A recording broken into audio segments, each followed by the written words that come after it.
Finally, the countdown to the release of Veilguard has begun, and I am officially hyped.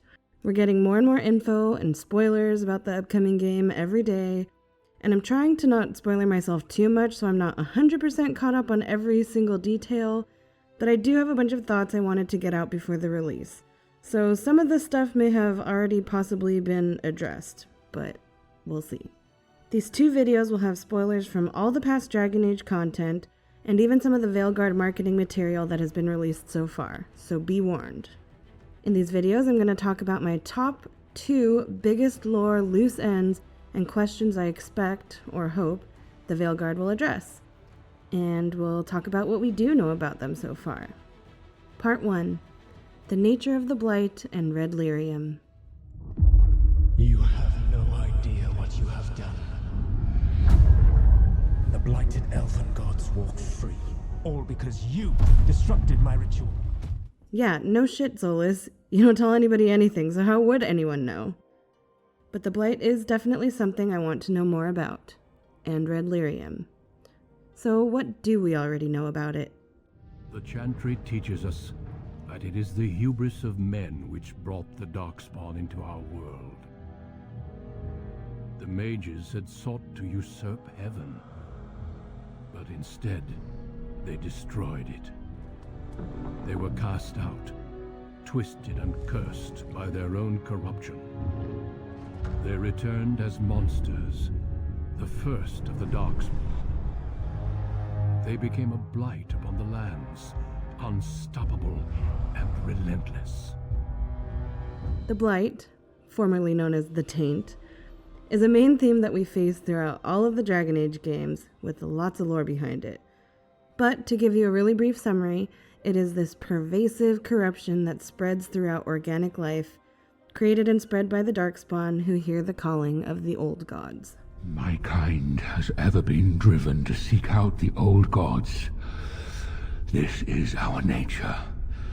When we find one, a blight is begun. The Chantry says that when people began worshipping the old gods, who were said to be spirits taking the form of dragons, the Maker locked them away in an underground prison, forever calling to the Darkspawn to come find them and free them. And when the Darkspawn finally do find them and dig them out, these old god dragons become tainted with the Blight and lead the Darkspawn horde to the surface to start a Blight, capital B. And this is the main reason why the Grey Wardens exist. Their main goal is to destroy the archdemons in the hope that by ending them, they end the Blights. Your order, the Grey Wardens. What about them? The Wardens see themselves as the world's defense against the Blight, do they not? Yes. Why do you sound so skeptical? Doesn't everyone know this? When an archdemon rises, they slay it. What will they do when all the archdemons are slain?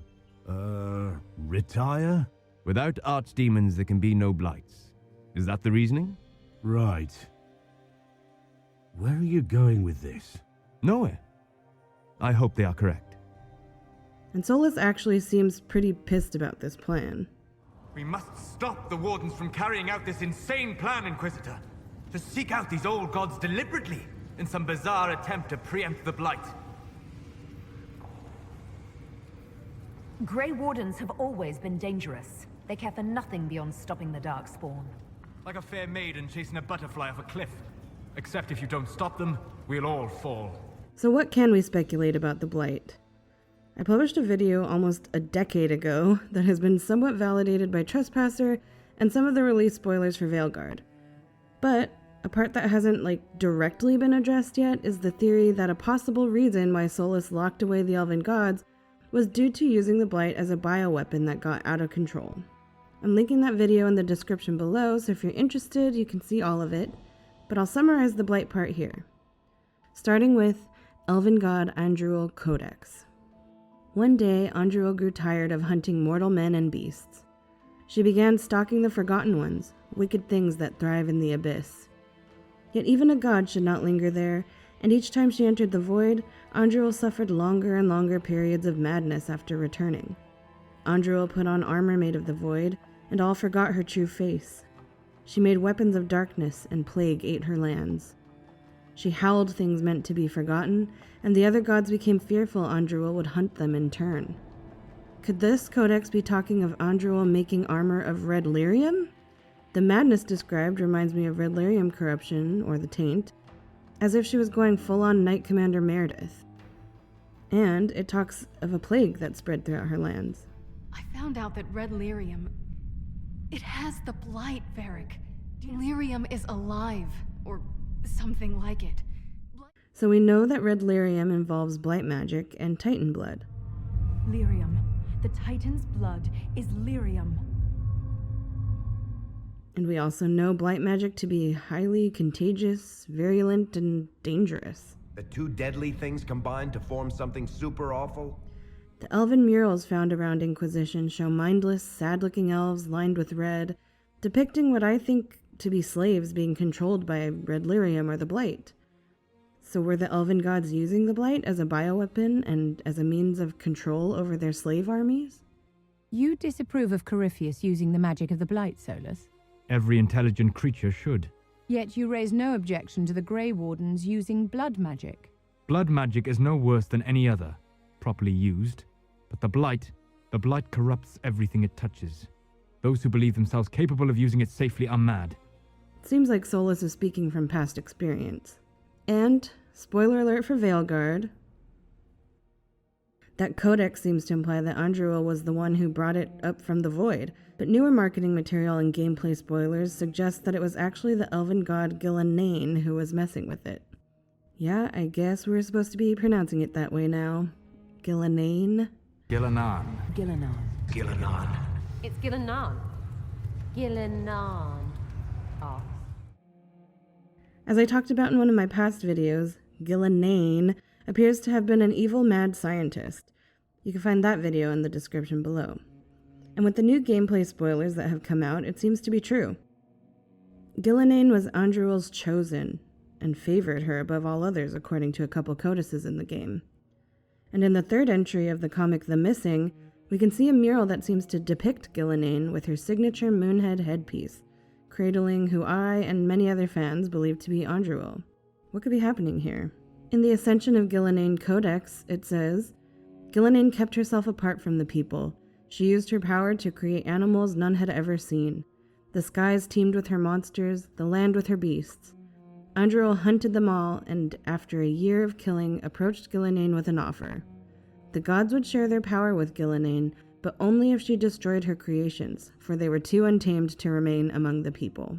So if we read that codex in the context of her using the blight, it kind of changes things a little. It sounds like Andruil was maybe trying to clean up Gil's mess? Or maybe since she loved hunting so much, Gilly was making creatures for her sport and they were just having a grand old time together. Not really sure, but either way it sounds like this blight was spreading and was untamed and just going wild.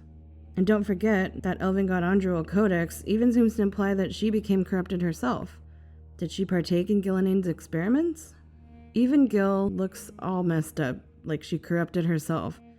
And she even looks like she might be merged with someone else. Like two kids in an octopus trench coat. Could that second body be Andruil? I don't know, but we're getting more and more tinfoily, so let's rein it back in. The short story Horrors of Hormak from the Tevinter Nights book also paints us a picture of some horrors Gilly created using Darkspawn, aka the Blight.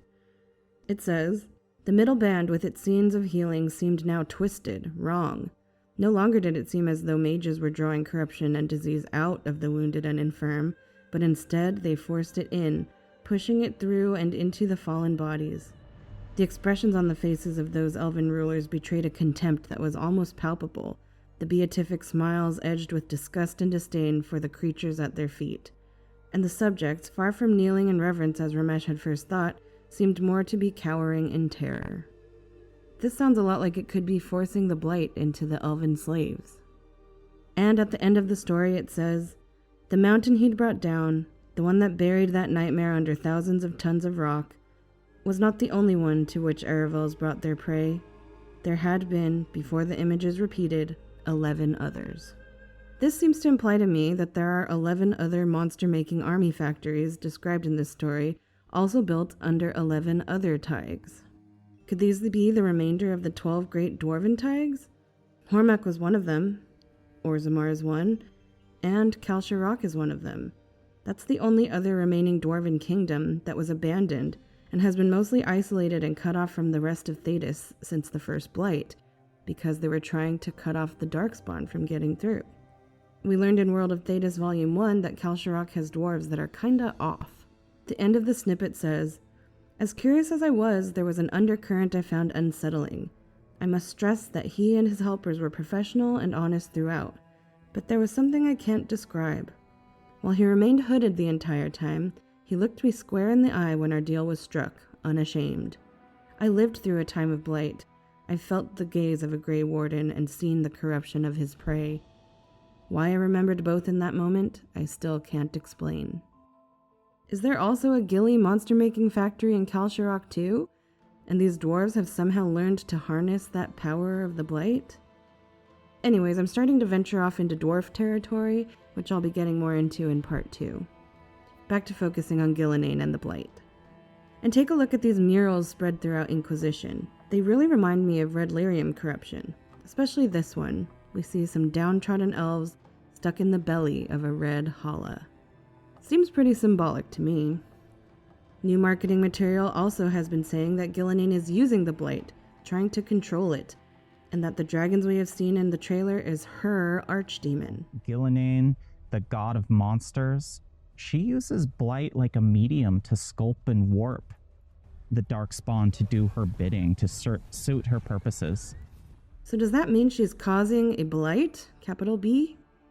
Does that mean the old god archdemons belong to the elven gods, as many have speculated before? Nothing in any lore connects my people to the old god dragons who became archdemons. Or are they just using the word archdemon as a misnomer to describe a blighted dragon, kind of like they did throughout most of Inquisition for Corypheus's Red Lyrium dragon? Solas, the dragon Corypheus commands, could it truly be an archdemon? One assumes that if it were, we would be facing a blight. So what is it then? A corrupted dragon? Simply another darkspawn? It is connected to Corypheus. Such a relation goes beyond mere control. It is a bond. It makes you wonder if that's all the archdemons themselves are, pets to beings who no longer exist. I would not go as far as that. If these two dragons shown in the trailers really are officially old god archdemons, and Ghilan'nain's influence is corrupting them, it looks like that fabled double blight we've all been waiting for might actually be coming true. So far, I've been using Red Lyrium and the blight kind of interchangeably, and to be honest, that's because I feel like the differences between them are kind of fuzzy. I mean, I know that one is the actual corruption, and the other is corrupted lyrium, or Titan's blood, but the effects seem to be fairly similar. And what came first? Did the blight taint a Titan, causing Red Lyrium? Or did Red Lyrium cause the blight? It's a chicken-egg situation. We've gotten lots of clues that the elven gods messed with the Titans. I wonder if Ghilan'nain was responsible for corrupting Titan's blood with the blight. Maybe she thought it could give her even more power, straight from the source. His true advantage is the Red Lyrium. It is corrupted by the blight as he is. Thus he taps into its power twofold.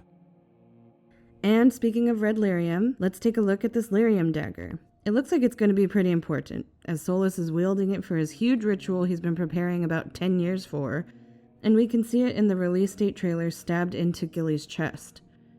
I don't really have much evidence for why, but I really get this feeling this dagger is somehow related to the Red Lyrium idol.